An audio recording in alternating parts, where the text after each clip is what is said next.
नमस्कार जय जगन्नाथ दर्शक बंधु एसपी एस्ट्रोलॉजी ओडिशा चैनल रे प्रसारित मासिक राशिफल कार्यक्रम को आपण मानक स्वागत।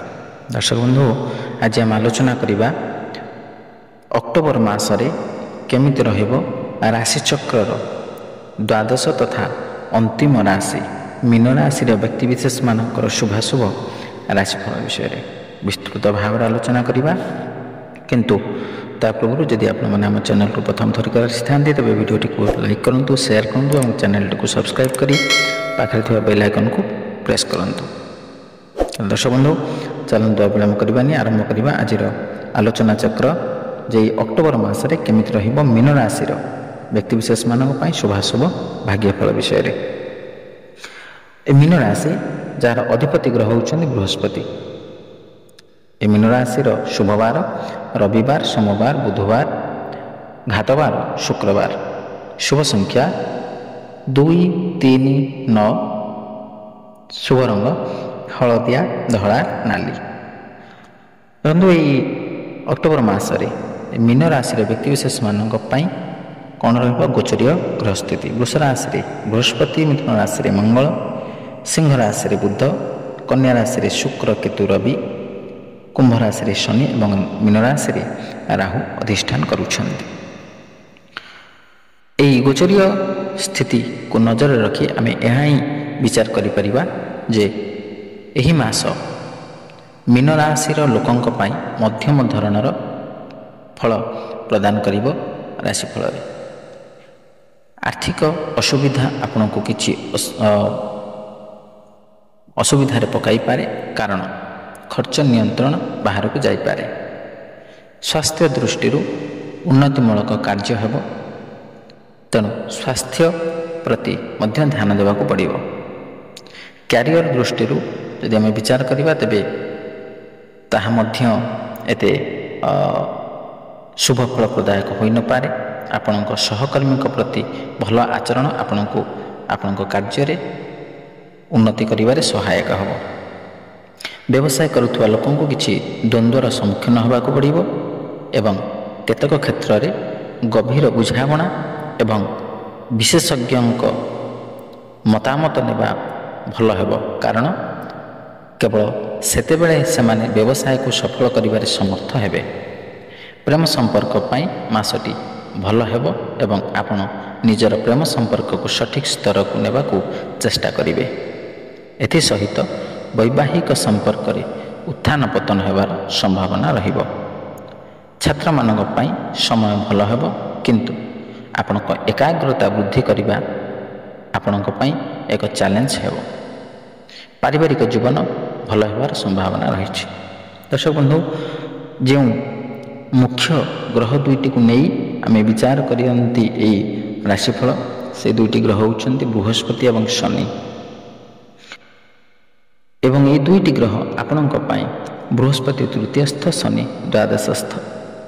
प्रथम जदि आम बृहस्पति कथा आलोचना करवा तेज बृहस्पति होउछन्ति धन धान्यर कारक, विद्या बुद्धिर कारक, यश कीर्तिर कारक, आध्यात्मिकतावादीर कारक, सत्पथ सत् न्याय सदाचार आदि सत् विचार कारक होइथान्ति। जेहेतु ए बृहस्पति होउछन्ति देवगुरु एवं बृहस्पति गोचरीय स्थिति अनुसार द्वितीय, पंचम, सप्तम, नवम एवं एकादश स्थान रे शुभ फल प्रदान करिथान्ति।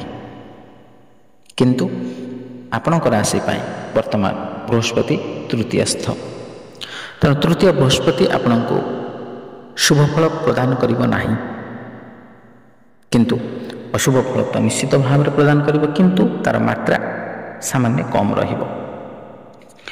विशेषकर बृहस्पति आपको व्यवसाय वाणिज्य क्षेत्र में अर्थात जो मैंने व्यवसाय वाणिज्य करुछन्ति सेमानंको सतर्क रहिबाक पड़िबो, कारण वर्तमान स्थिति रे आपण आकस्मिक भाव में क्षति पड़ पारती। जदि आपण सहभागिता रे व्यवसाय वाणिज्य करुछन्ति तेबे सेथिरे आपणक सहभागी आपणको धोखा दे पारे बा व्यवसाय रे अवनति आनिबार संभावना मध्य रहिछि एवं आय कम रहिबो एवं अଯଥା खर्च व व्यय बढ़ी। तेणु आप निज उपरे बा निजर खर्च उपरे कंट्रोल करने को चेष्टा करंतु। एवं ଯେଉଁମାନେ ସେୟାର ମାର୍କେଟରେ ଅର୍ଥ ବିନିଯୋଗ କରୁଛନ୍ତି ସେମାନଙ୍କ ପାଇଁ ମଧ୍ୟ ଏ ସମୟଟି ଅତ୍ୟନ୍ତ ଜଟିଳ ସମୟ ହେବାକୁ ଯାଉଛି। ତେଣୁ ଏହି ସମୟ ମଧ୍ୟରେ ଯେତେବେଳେ ଆପଣ ଅର୍ଥ ବିନିଯୋଗ କରୁଛନ୍ତି ସେତେବେଳେ ପାରିପାର୍ଶ୍ୱିକ ପରିସ୍ଥିତି ଏବଂ ଏକ ଭଲ ସମୟ ଦେଖିକି ବିନିଯୋଗ କରନ୍ତୁ, ନହେଲେ ଆପଣ ନିଶ୍ଚିତ ଭାବରେ ଏଥିରେ କ୍ଷତିରେ ପହଞ୍ଚିବେ। ଯେଉଁମାନେ ଆଧ୍ୟାତ୍ମିକ କ୍ଷେତ୍ରରେ ଅଛନ୍ତି ସେମାନେ ଆଧ୍ୟାତ୍ମିକତା କ୍ଷେତ୍ରରୁ ସାମାନ୍ୟ ଭାବରେ ମନ ଫେରାଇ ଆଣିପାରନ୍ତି, କାରଣ ଆଧ୍ୟାତ୍ମିକ କ୍ଷେତ୍ରରୁ ବର୍ତ୍ତମାନ ଆପଣଙ୍କର ଆଗ୍ରହ କମିଯିବ ଏବଂ ଆପଣଙ୍କର ଯେଉଁମାନେ ବିଦ୍ୟାର୍ଥୀ ଅଛନ୍ତି ପାଠପଢ଼ା କ୍ଷେତ୍ରରେ ବର୍ତ୍ତମାନ ଅଛନ୍ତି ସେମାନଙ୍କ ପାଇଁ ବର୍ତ୍ତମାନ ସମୟ ସାମାନ୍ୟ ରୂପରେ ଅଶୁଭ ଫଳପ୍ରଦାୟକ ହେବ। ପାଠପଢ଼ାରେ ଆଗ୍ରହ ରହିବ ନାହିଁ, ପାଠପଢ଼ାରେ ମନ ଲାଗିବ ନାହିଁ ଏବଂ ଅନ୍ୟ ଦିଗ ପ୍ରତି ଧ୍ୟାନ କେନ୍ଦ୍ରିତ ହେବ। ତେଣୁ ଯାହାଫଳରେ କି ଆପଣ ପାଠପଢ଼ା କ୍ଷେତ୍ରରୁ ସାମାନ୍ୟ ରୂପରେ ବିରତ ହୋଇପାରନ୍ତି, କିନ୍ତୁ ଚେଷ୍ଟା କଲେ ପରିଶ୍ରମ କଲେ ନିଶ୍ଚିତ ଭାବରେ ଏଥିରେ ଆପଣ ସଫଳତା ପ୍ରାପ୍ତ କରିପାରିବେ। ଏବଂ ଦ୍ୱିତୀୟରେ ଯଦି ଆମେ ଶନିଙ୍କ କଥା ଆମେ ଆଲୋଚନା କରିବା, ତେବେ ଶନି ଏ ଗୋଚରୀୟ ସ୍ଥିତିରେ ତୃତୀୟ, ଷଷ୍ଠ, ଦଶମ ଏବଂ ଏକାଦଶ ଏହି ସ୍ଥାନରେ ଶୁଭ ଫଳ ପ୍ରଦାନ କରିଥାନ୍ତି। କିନ୍ତୁ ଆପଣଙ୍କ ରାଶି ପାଇଁ ଅର୍ଥାତ୍ ମୀନ ରାଶି ପାଇଁ ଶନି ବର୍ତ୍ତମାନ ଦ୍ୱାଦଶସ୍ଥ ଅର୍ଥାତ୍ ଶନି ସପ୍ତାହ ଯୁକ୍ତ, ଅର୍ଥାତ୍ ଆପଣଙ୍କ ରାଶି ପାଇଁ ବର୍ତ୍ତମାନ ଶନି ସପ୍ତାହ ଚାଲିଛି। ଏ ଶନି ସପ୍ତାହ କ'ଣ ନା, ଶନି ଯେଉଁ ରାଶିରେ ରହିଥାନ୍ତି ଅଧିଷ୍ଠାନ କରିଥାନ୍ତି ସେ ରାଶିର ପୂର୍ବ ରାଶି ଏବଂ ସେହି ରାଶି ଏବଂ ତା'ର ପର ରାଶି ପାଇଁ ଶନି ସପ୍ତାହ ଲାଗୁ ହୋଇଥାଏ। ଏ ଶନି ସପ୍ତାହ ହେଉଛି 7.5 ବର୍ଷ, ଅର୍ଥାତ୍ ଗୋଟିଏ ରାଶିରେ ଶନି 2.5 ବର୍ଷ ଅଧିଷ୍ଠାନ କରିଥାନ୍ତି। ତେଣୁ ତିନୋଟି ରାଶିକୁ ମିଶାଇଲେ 7.5 ବର୍ଷ ହୋଇଥାଏ। ତେଣୁ ଶନି ସପ୍ତାହ ସର୍ବଦା 7.5 ବର୍ଷ ଗଣନା କରାଯାଇଥାଏ। ତେଣୁ ଆପଣଙ୍କର ବର୍ତ୍ତମାନ ଶନି ସପ୍ତାହ ପ୍ରାରମ୍ଭିକ ପର୍ଯ୍ୟାୟ। ତେଣୁ ଆପଣ ଏହି ସମୟ ମଧ୍ୟରେ ଶାରୀରିକ ଅସୁସ୍ଥତା, ମାନସିକ ଅଶାନ୍ତି, ମାନସିକ ବିଚଳିତ, କୌଣସି ପ୍ରକାର ଡିସିସନ୍ ନେବାରେ ଅସଫଳ, ଅଯଥା ଖର୍ଚ୍ଚ, ଦ୍ରବ୍ୟ ନଷ୍ଟ ଭଳି ଅନେକ ପରିସ୍ଥିତିରେ ଆପଣ ସମ୍ମୁଖୀନ ହେବାକୁ ଯାଉଛନ୍ତି। ତେଣୁ ଏହି ସମୟ ମଧ୍ୟରେ ଆପଣ ନିଜକୁ ସତର୍କତାର ସହିତ ଅବଲମ୍ବନ କରନ୍ତୁ ଏବଂ ବିଶେଷ କରି କର୍ମକ୍ଷେତ୍ରରେ ଆପଣ ଅବନତି କରିପାରନ୍ତି ଏବଂ ଆପଣଙ୍କର କାର୍ଯ୍ୟଦକ୍ଷତାକୁ ବିଶେଷ ଭାବରେ ଉଚ୍ଚପଦସ୍ଥ କର୍ମଚାରୀମାନେ କରିପାରନ୍ତିନି, ଅର୍ଥାତ୍ ସମ୍ମାନିତ ଆପଣଙ୍କର କାର୍ଯ୍ୟଦକ୍ଷତା ଥାଇ ମଧ୍ୟ ଆପଣ ସମ୍ମାନିତ ହୋଇପାରିବେ ନାହିଁ। ତେଣୁ ସେଥିପାଇଁ ମଧ୍ୟ ଧ୍ୟାନ ଦିଅନ୍ତୁ, ଅର୍ଥାତ୍ ଆପଣଙ୍କର କର୍ମକ୍ଷେତ୍ରରେ ମଧ୍ୟ ବିଭିନ୍ନ ପ୍ରକାରର ସମସ୍ୟା ରହିବ ଏବଂ ଯେଉଁମାନେ ନୂତନ ଭାବରେ କର୍ମପ୍ରାପ୍ତି ନିମନ୍ତେ ଆବେଦନ କରୁଛନ୍ତି ସେମାନଙ୍କ ପାଇଁ ମଧ୍ୟ ଏ ସମୟଟି ଏତେ ଉତ୍ତମ ଫଳପ୍ରଦାୟକ ହେବେ ନାହିଁ। ଦର୍ଶକ ବନ୍ଧୁ, ଏଇ ଯେଉଁ ଆମେ ଆଲୋଚନା କଲେ ବିସ୍ତୃତ ଭାବରେ ଶୁଭାଶୁଭ ରାଶିଫଳ ବିଷୟରେ, ସେ ଅଶୁଭ ଫଳକୁ ପରିତ୍ୟାଗ କରି ଶୁଭ ଫଳ ପ୍ରାପ୍ତ କରିବା ନିମନ୍ତେ କେତେଗୁଡ଼ିଏ ପ୍ରତିକାର ବିଷୟରେ ମଧ୍ୟ ଆମେ ଆଲୋଚନା କରିବା।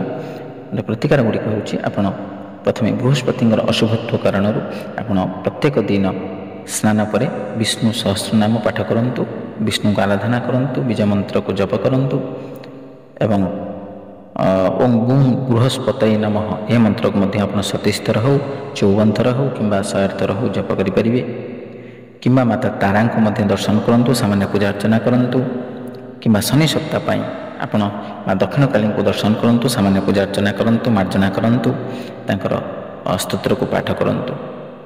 ଏବଂ ସବୁଠାରୁ ଉତ୍କୃଷ୍ଟ ବା ଭଲ ପ୍ରତିକାର ହିସାବରେ ଆମେ ପ୍ରତିଦିନ ସ୍ନାନ ପରେ ଆପଣ ହନୁମାନ ଚାଳିଶା ପାଠ କରନ୍ତୁ କିମ୍ବା ବଜରଙ୍ଗ ବାଣ ମଧ୍ୟ ଆପଣ ପାଠ କରିପାରିବେ। ଏହି ପ୍ରତିକାର ଗୁଡ଼ିକ କରିବା ଦ୍ୱାରା ଆପଣ ନିଶ୍ଚିତ ଭାବରେ ଶୁଭ ଫଳ ପ୍ରାପ୍ତ କରିପାରିବେ।